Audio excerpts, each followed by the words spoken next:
Assalamualaikum warahmatullahi wabarakatuh.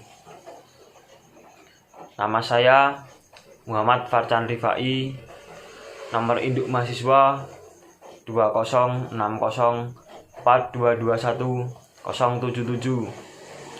Program studi PGSD Penjas kelas A. Pada mata kuliah Pendidikan Dasar-Dasar Jasmani, saya akan menjelaskan sedikit tentang dasar biologi pendidikan jasmani. A. Dasar biologi penjas. Sistem kerangka mempunyai fungsi untuk membentuk tubuh manusia, melindungi organ-organ tubuh vital, merekatnya otot-otot tubuh. Ada 3 jenis sendi, yaitu amfidiartosis atau sendi yang dapat gerak, sinartosis atau sendi yang dapat gerak, dan diartosis, sendi yang dapat bergerak bebas. Untuk diartosis inilah yang perlu diketahui oleh guru penjas. Beberapa gerakan penting yang perlu diketahui oleh guru penjas adalah fleksi atau membengkuk, gerak memperkecil sudut dari 2 tulang, ekstensi atau meluruskan, gerak yang memperbesar sudut dari 2 tulang, abduksi yaitu gerak yang menjauhi garis tengah tubuh, dan aduksi yaitu gerak yang mendekati garis tengah tubuh. Sistem kerangka juga biasa disebut alat gerak pasif. Sistem otot memungkinkan seseorang untuk bergerak. Untuk otot berfungsi untuk gerak, memberi bentuk, menghasilkan panas, bernafas, peredaran darah, dan masih banyak lagi. Ada 3 jenis otot, yaitu otot kerangka, otot jantung, otot licin. Sistem peredaran darah berfungsi sebagai alat transportasi dalam tubuh yang mengangkat darah dan oksigen ke seluruh sel tubuh dan membawa kembali materi yang tidak perlu diperlukan oleh sel tubuh. Jantung sebagai pusat sistem peredaran darah mempunyai 4 ruang. 2 di atas disebut atria dan 2 di bawah disebut ventricle. Ada 2 pembuluh darah besar, yaitu arteri dan vena. Sistem pernafasan sebagai untuk membawa oksigen ke tubuh dan mengeluarkan karbon dioksida dan zat lain dari tubuh. Alat pernafasan terdiri dari yang pertama, rongga hidung, tenggorokan, dan paru-paru.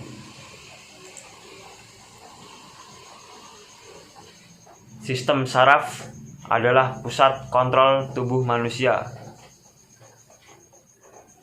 Sistem saraf terdiri dari otak, sumsum tulang belakang, saraf dari otak. Unit dasar sistem saraf adalah sel saraf atau neuron.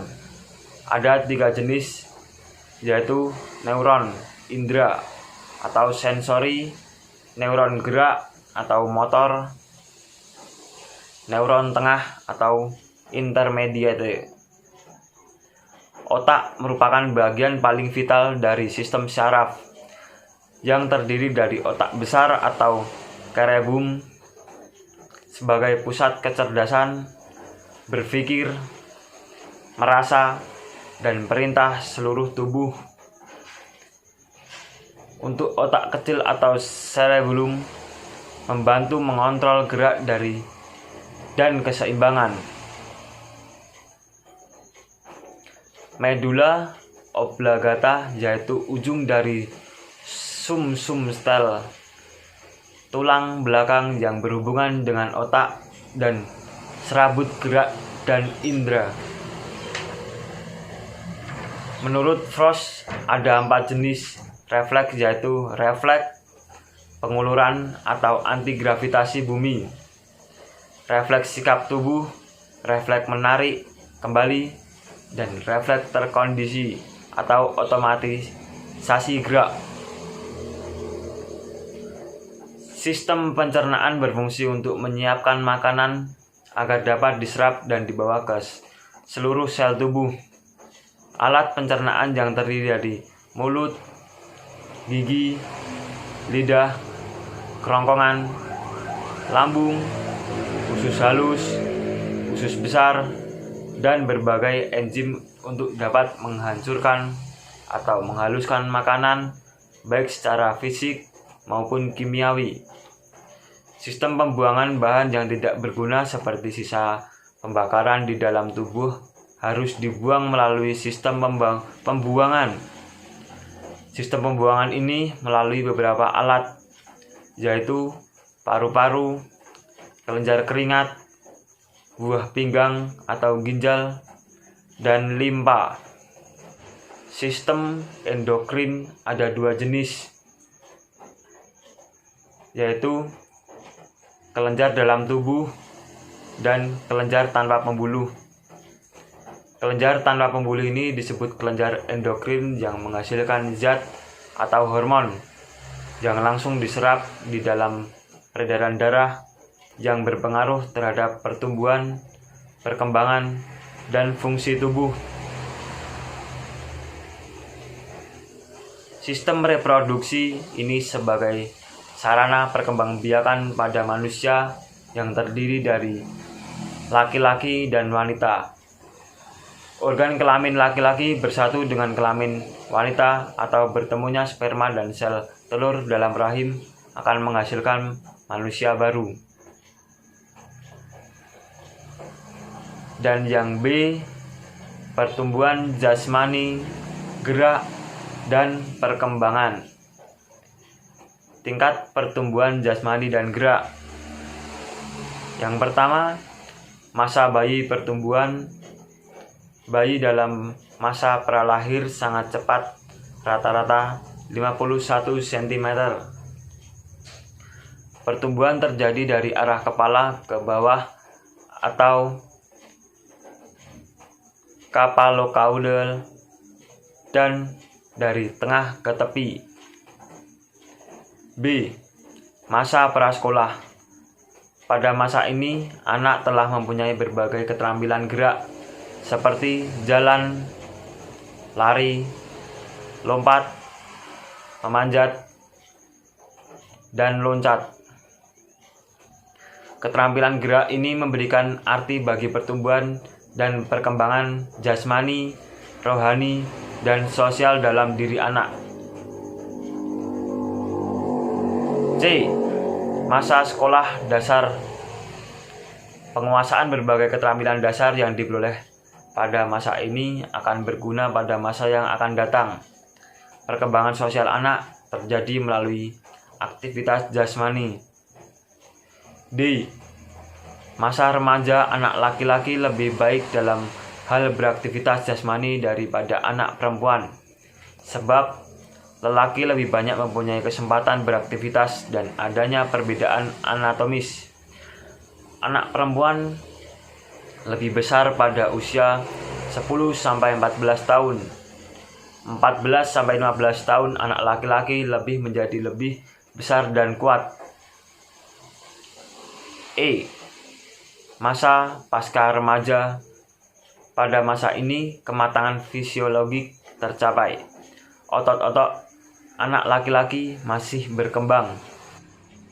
Perbedaan putra dan putri. Yang pertama, panggul putri lebih lebar. Yang kedua, putra lebih kuat. Yang ketiga, putri persendian panggul lebih miring. Yang keempat, putra titik berat badan lebih rendah. Yang kelima, tulang-tulang putra lebih panjang. Yang keenam, mengalami pertumbuhan yang lebih cepat pada usia 8,5 sampai 11,5 tahun dan puncaknya pada usia 12,5 tahun. Yang ketujuh, putra tumbuh lebih cepat pada usia 10 sampai 14 tahun dan 14 tahun sebagai puncaknya. Asas pertumbuhan.